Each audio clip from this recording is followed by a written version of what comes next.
কি অবস্থা? কত কস্তাকে কলার দাম কত কেজি কত? আলি কত?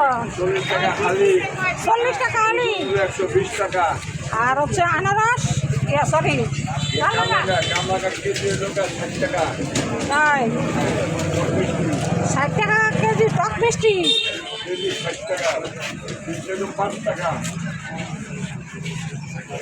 তবে কলাগুলো খুব সুন্দর।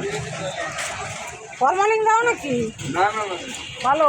হ্যাঁ ফরমালিন মুক্ত জিনিস আমার দোকানে।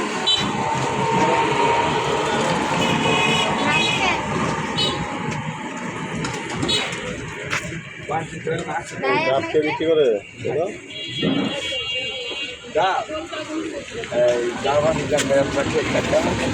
এই যে এটা 130 টাকা আর এটা 140।